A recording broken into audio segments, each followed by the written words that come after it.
obrigada, Rita e Chico, pela presença, pela exposição aqui da experiência de vocês. É muito inspirador ouvir esse tipo de experiência que está cada vez mais, eu acho que, aparente, né? E eu gostaria primeiro de fazer então uma pergunta que trata um pouco sobre isso, sobre a demanda. Eu queria que vocês comentassem um pouco sobre que demanda que vocês têm, se é fácil preencher os programas, né, as vivências. A Rita já comentou que o curso está sendo um sucesso, né? E eu acho que a pergunta é se vocês imaginam que há demanda para outras iniciativas, né? Como essas de vocês, né? Em outros lugares, em outras cidades, se vocês... seja uma palavra de incentivo, realmente, no sentido de que eu sei que outras pessoas aqui estão caminhando nesse sentido, né? De criar suas próprias iniciativas, e a gente quer saber como é que é isso, né? Como é que vocês veem esse movimento daqui para frente. Então, eu vejo assim, o Moleque Material existe desde 2005, e eu vejo que a demanda por atividade de educação ambiental e atividade ao ar livre é cada vez mais crescente. Temos também com esse movimento que os parques aqui do Rio de Janeiro, tanto estaduais, nacionais, municipais, estão cada vez mais estruturados para visitação, e também está tendo cada vez mais um chamado, com mais pessoas estão frequentando, tem mais pessoas indo, então eu vejo uma demanda crescente. Eu vejo que realmente, que antigamente você tinha muito de medo assim, de alguns países, isso está diminuindo, apesar de ainda existir. E assim, apesar de a gente ter essa demanda, a gente vê que, por exemplo, Férias na Floresta, quando mandava uma quantidade grande de crianças, não pôde ser viável porque não se completava nunca o número mínimo, a gente fazia com um número abaixo do mínimo de realização. Então, ao mesmo tempo que existe uma demanda crescente, essa demanda ainda é deficitária, perto de tudo que poderia ser, perto de tudo que o nosso cidade, estado e país oferece em termos de belezas naturais, belezas cênicas. Mas eu acredito que sim, quanto mais iniciativas houverem, quanto mais divulgação desse tipo de trabalho houver, mais a demanda vai surgir, porque essa é uma demanda que é inerente do ser humano, se aproximar da natureza. E cada vez mais as pessoas estão se ligando nesse tipo de atividade, nesse tipo de demanda. Tudo bem?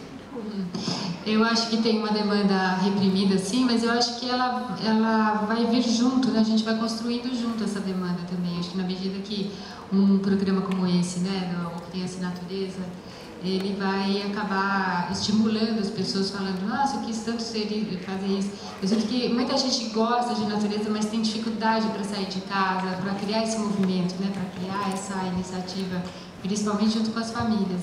E isso está começando a crescer, sim. Eu acho que a esperança é que tenha espaço para muito mais iniciativa do que as poucas que hoje existem, né? Eu acho que eu entendi que os dois ocupam espaços primordialmente públicos, né? Vocês só trabalham em áreas públicas, Chico?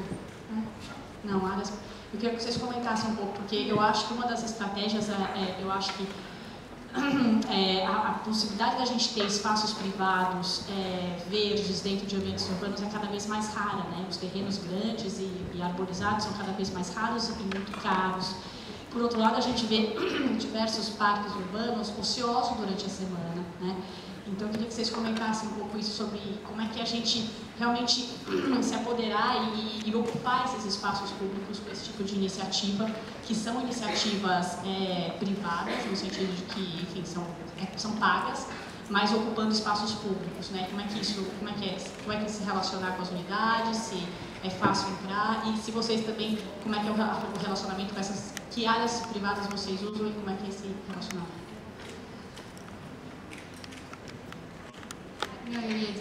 Nós trabalhamos prioritariamente em áreas públicas, né? Eventualmente também em parques RPPMs, mas é mais raro. E nas unidades de conservação a gente não tem nenhum tipo de problema, é muito tranquilo realizar as atividades lá. A gente tem dificuldade nos parques urbanos em São Paulo, porque por vários motivos os parques não admitem atividades pagas nos parques urbanos, então a gente tem que achar jeitos de fazer isso.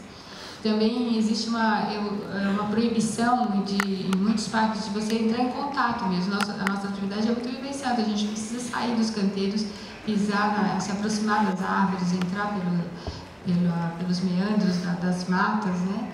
E isso em geral é proibido subir em árvores, Então tem muita coisa que ainda a gente precisa superar para conseguir trabalhar e estimular as famílias até fazerem isso espontaneamente nos parques urbanos de São Paulo. Então, aqui no Rio eu não vejo a dificuldade nos parques urbanos, assim, nem municipais nem estaduais.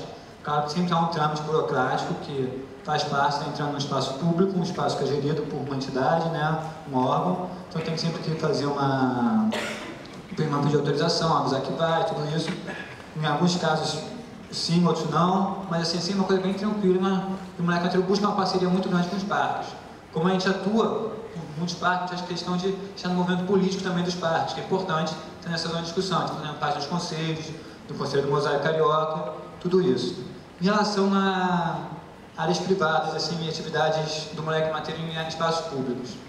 O Moleque Matheiro, assim, a gente atua também com empresas, buscando patrocínio junto a empresas, para que a gente consiga, que a nossa educação ambiental seja mais ampla e que a gente consiga atender uma gama de vezes da sociedade que não consegue ter um poder aquisitivo para bancar um trabalho desse. Uma escola, um passeio de escola, um aniversário, são coisas realmente caras. Então, quando a gente consegue um patrocínio, a gente faz atividades em praças públicas, como a gente fez agora em Anchieta, como a gente já fez no Parque Madureira, como a gente já fez na Lagoa, em diversos outros locais, a gente repara que existe uma demanda muito grande de pessoas que vêm e que na verdade não têm o poder aquisitivo para pagar esse tipo de serviço, mas querem esse serviço e às vezes quantos mais que a gente nunca imagina, que a gente pensa muitas vezes serviço mais voltado para a questão de elitizada, Zona Sul, tudo isso, mas como é que isso é reprimido na Zona Norte, na Baixada, e como as pessoas vão menos para lá porque aí tem menos visibilidade. Então como é que é importante que a gente consiga também isso? Então o papel importante das empresas patrocinarem, bancarem isso é uma coisa que as empresas cada vez mais estão fazendo por obrigação legal, mais do que por vontade da empresa, óbvio, mas com isso elas facilitam que a gente tenha atividades públicas, em espaço público, para que o público possa receber esse tipo de trabalho também. Obrigada. E eu queria que você comentasse um pouco sobre a formação das pessoas que trabalham com você. A gente tem um auditório aqui repleto de mulheres, né? A gente percebe que é um movimento, mas tem muitas mulheres envolvidas, mas é raro ver homens trabalhando com crianças pequenas, né? E eu queria que você comentasse um pouco com você e o Pablo, né? Eu achei muito super bacana, eu acho que precisa ter essa diversidade, né, de gênero. Eu acho que as crianças pedem isso, eu acho muito rico, né? Sou mãe de um menino, eu acho que faz muito bem ter esse tipo de exemplo, né? Enfim, de exemplo mesmo. E eu queria que você comentasse um pouco como é que a sua equipe é formada, de onde essas pessoas vêm, que tipo de treinamento que vocês fazem. E aí acho que para a Rita também comentar um pouco sobre quem que trabalha, né? Quem que é. Eu sei que você é Carol, você tem mais gente envolvida, né? Então, o Moleque Matheiro atualmente é composto, assim, na verdade, em termos de sociedade, somos 3 homens e uma mulher, então o homem domina ali, mas assim, mas é sempre uma coisa muito harmônica e dentro da equipe mesmo. A gente tem atualmente 5 pessoas de carteira assinada e mais de 30 freelancers para diversos trabalhos que variam entre homens e mulheres. Então nunca cheguei a pesar quantos homens e quantas mulheres, porque isso nunca me foi importante. Claro que a gente quando pensa, vamos fazer um aniversário de menino. Vamos botar 2 homens e uma menina, porque é aniversário de menino, vai ter mais menino, isso a gente pesa, mas nunca pesei isso. A formação do Moleque Matheiro, na verdade, é o seguinte: são pessoas que a gente vê que estão interessadas na educação ambiental, que nos mandam currículos, porque a gente tem uma proximidade, assim, faz esse trabalho. A gente faz um curso interno, todo início do ano a gente faz um curso que a gente chama de Escola Mateira, que é um curso voltado para a nossa equipe interna, em que a gente passa toda a filosofia, todo o conceito que o Moleque Matheiro gosta de trabalhar, pega os conceitos que a gente vai trabalhar na época. A gente tem parceria muito forte com o PNT, o Parque Nacional de Tijuca quanto a isso, sempre no PNT, sempre usamos o auditório do PNT. Então a gente forma a equipe no início do ano, e ao longo do ano, todos os trabalhos são compostos que a gente chama da praxis, né? Que é a praxis, ou seja, você vai na prática, você bota em prática e você volta e tenta entender o que deu certo e deu errado para ir pesquisando, melhorando sempre o trabalho.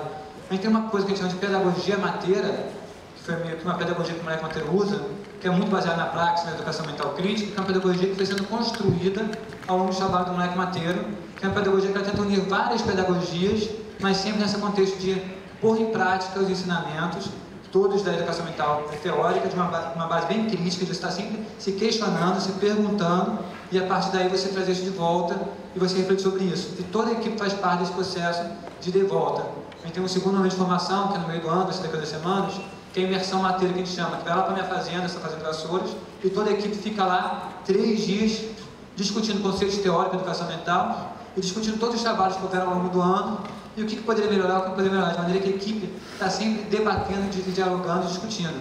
Como somos um grupo muito grande, existem vários projetos, a equipe só vai se fortalecer se tiver um debate constante entre todos. Então, o principal da equipe mateira é isso, está sempre debatendo, sempre construindo junto e sempre trocando ideia. A construção é constante. Se não houver uma construção, um diálogo constante por parte dos integrantes da equipe, não é uma educação real, porque você, para educar, você tem que estar sempre entendendo a realidade do teu educando e do objeto que está trabalhando de estudo. O Instituto Roman sempre trabalhou com formação de educadores, né? E muitos dos educadores que se formaram com a gente vieram trabalhar com a gente. Mas o projeto Ser Criança Natural, ele na verdade começou com a Ana Carol. A Ana Carol foi minha aluna num curso de pós-graduação e ela trabalha com crianças de 0 a 6, né? E a formação que a gente fazia antes era para crianças maiores, para educadores que iriam trabalhar. As atividades da Sharing Nature são muito para crianças maiores. E a Carol, ela tinha toda a sensibilidade, a delicadeza que a gente buscava desenvolver nos programas da Sharing Nature, só que voltados para crianças de 0 a 6. Então, basicamente todas as atividades são feitas ou por mim ou por ela, então são poucas, né?